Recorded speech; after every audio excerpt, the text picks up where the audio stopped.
He's on a new team, but things are already looking up for JuJu Smith-Schuster. Kansas City Chiefs are 5-2, heading into a bye week, and he just made a new equity investment. Hello, everyone. This is Jabbar Young, senior writer at Forbes, and this is Inside the Deal, taking you inside athlete portfolios and allowing you to hear some of the conversations, talking sports trends in the sports business world. And coming up, we got JuJu Smith-Schuster, Kansas City Chiefs wideout. We talk about his new equity investment in the esports platform, why he chose to sign with the Kansas City Chiefs, betting on himself in a one-year deal, and all things esports. I'm telling you, the man loves esports. Taking you inside the deal right now with JuJu Smith-Schuster. What do players do on their bye weeks? Like, you hear about the vacations that they're going to, but here you are sitting at home. It's like you just chilling. Yeah. So, usually on bye week, I usually go home to my family. Yeah. I'm in Kansas right now. My family's in LA.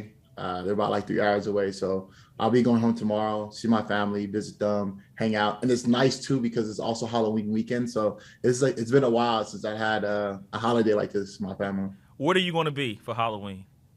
I haven't decided yet, but I think me and my siblings, I'm going to get one of them. So I have 5 sisters, 2 brothers. Yeah. I'm going to get one of them to be thing 1, and then I'll probably be thing 2, and then we'll just call it that. What do you like about playing with the Chiefs so far? 1 year deal, and we'll talk about that in a minute, but what has it been like so far for you? It's been amazing, man. To be honest, I've, fell into a perfect situation. Andy Reid, the coaching staff, they took me in, coming off a big injury where, kind of stopped my career, put me on pause, but I'm back here, man. I'm rolling. I love the offensive system. I just love, everything about the organization. Everything's up to par, up to T. And man, we just work, man. That's just, You come to work, you put the work in. One of our coaches saying is, you keep chopping that wood. You come to work, you chop that wood, you put in the work in, and you go home. And, the outcome of what you do at practice, it shows on game day. And I mean, as you can see that. Yeah, I mean, listen, Andy Reid, he was in Philly. I'm from Philly, so I'm very, very familiar with Andy Reid. And there was some rumors, right, because there's a Philly connection between us, right? There was some rumors that you was going to be headed to the Philadelphia Eagles. But did Andy have to jiggle those Lombardi trophy in your face again? Because I heard that was what he did the year before to try to get you. Yeah. I think, he did do it again. But that's Andy Reid for you, man. Great dude, Philly guy, like you said, but it was a close call. But I mean, when you got Pat hitting you up, you got Andy Reid hitting you up. The guys, for me, it was a big position that I could fill that void. So, like I said, I'm happy where I'm at. Yeah. One word to describe playing with Patrick Mahomes. What would you say?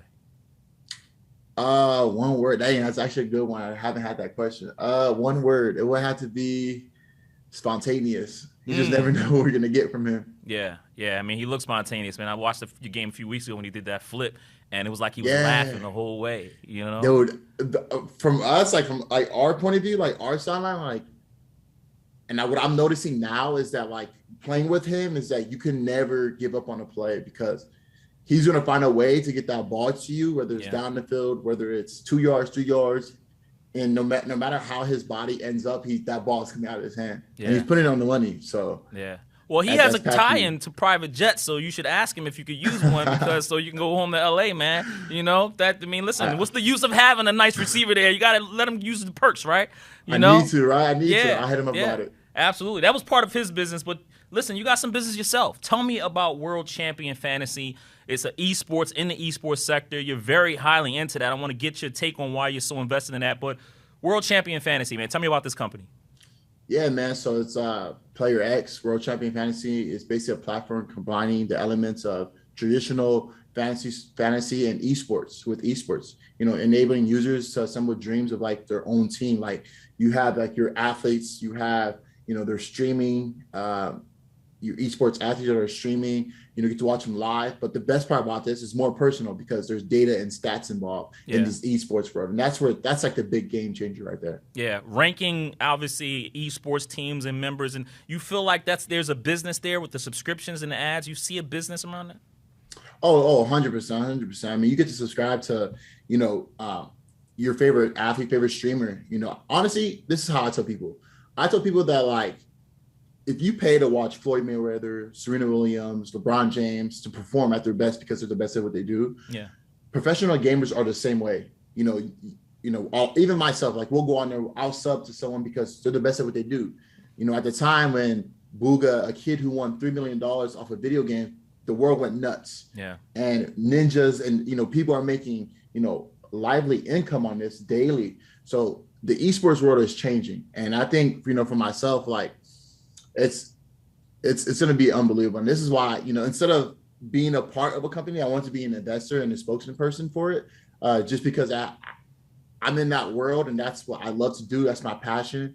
And, to have a say on something is huge. Yeah. Why do you like esports so much? Now, I got a 9-year-old daughter, and she's in front of the TV sometimes. She's in front of YouTube, and I'm like, what are you watching? She will start going off on the names of the gamers, and I'm like, oh, yeah. I get it. This is for her because she's studying it, but why are you interested in it, man? What's so fascinating about esports? So my whole life, man, I've been a part of video games. I was one of those kids who didn't go out, who didn't party. I would do all my homework, go to school, go to practice, come home, and I would game. I would game all weekend. And, one of those kids like, hey, you should go outside. Well, I went to practice today. That was my time to go outside. So I guess leading up to now, it got to the point where, I created my own gaming team. That's how much I'm involved. Team Diverge is my own gaming team, my org, where, it's been a part of my whole life. I feel like this is something that I can see myself doing, long-term down the road. And when WCF came into my lap, I met with Mike, and Mike was a really, really good dude. I wish I can break it down how he does because he's on a whole different level.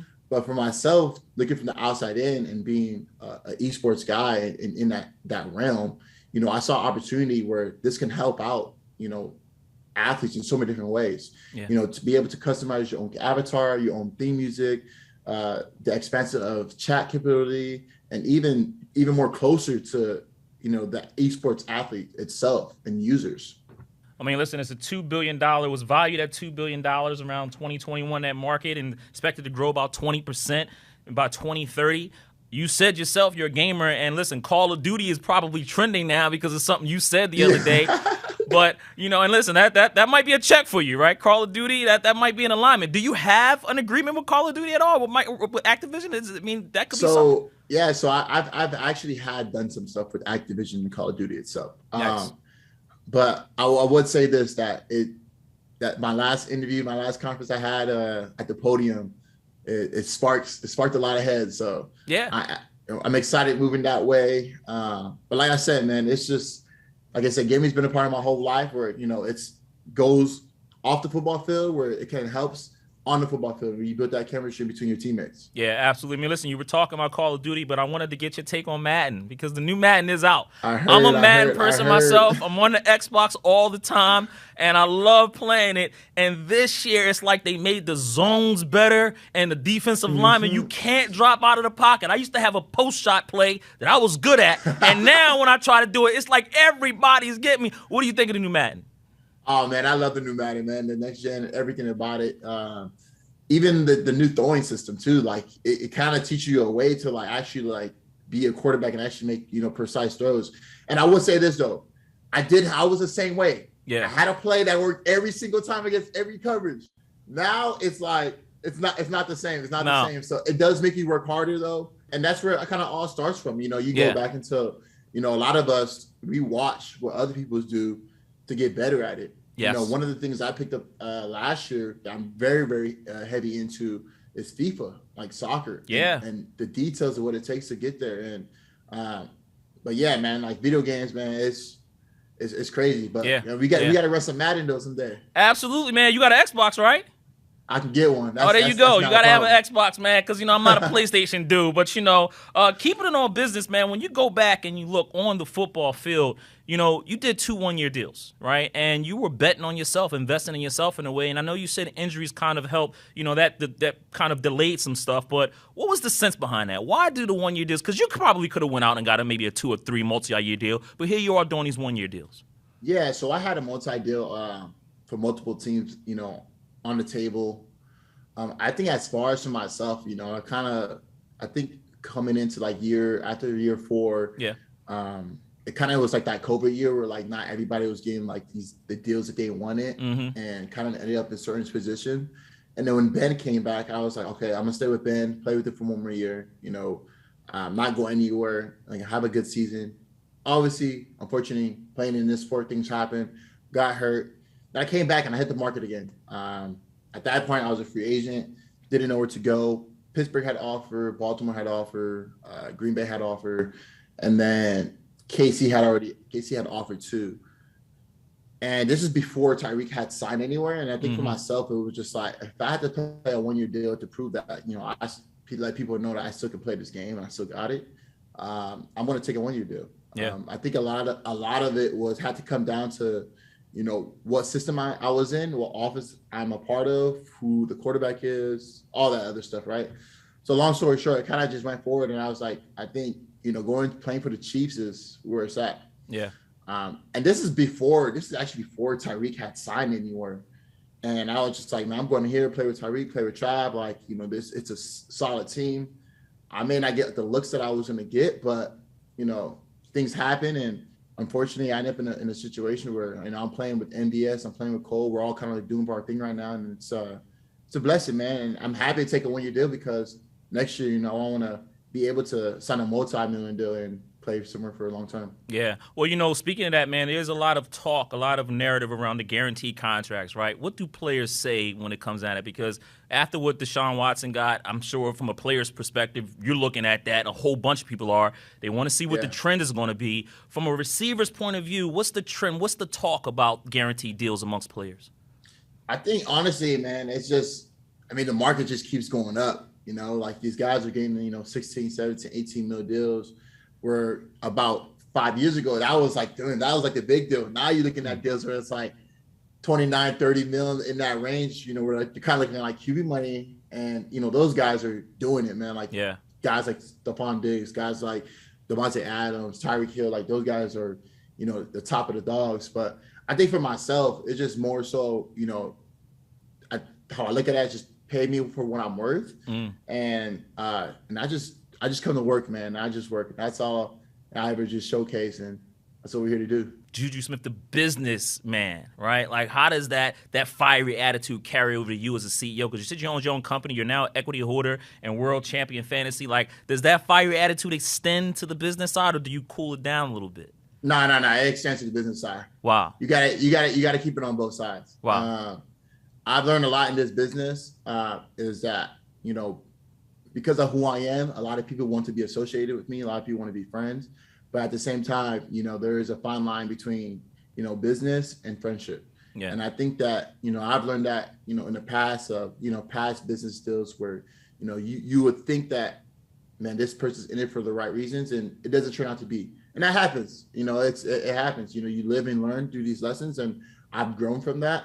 But definitely got to keep that business mindset of, staying on that 100%. Yeah. The biggest lesson you've learned about the NFL business? The biggest lesson I've learned about the NFL business, and that's a tough one, man. I would say the biggest thing that I've learned is that, at the end of the day, you're the one that's putting your body on the line. You're the one that's going to go out there, day in, day out, put it in hours.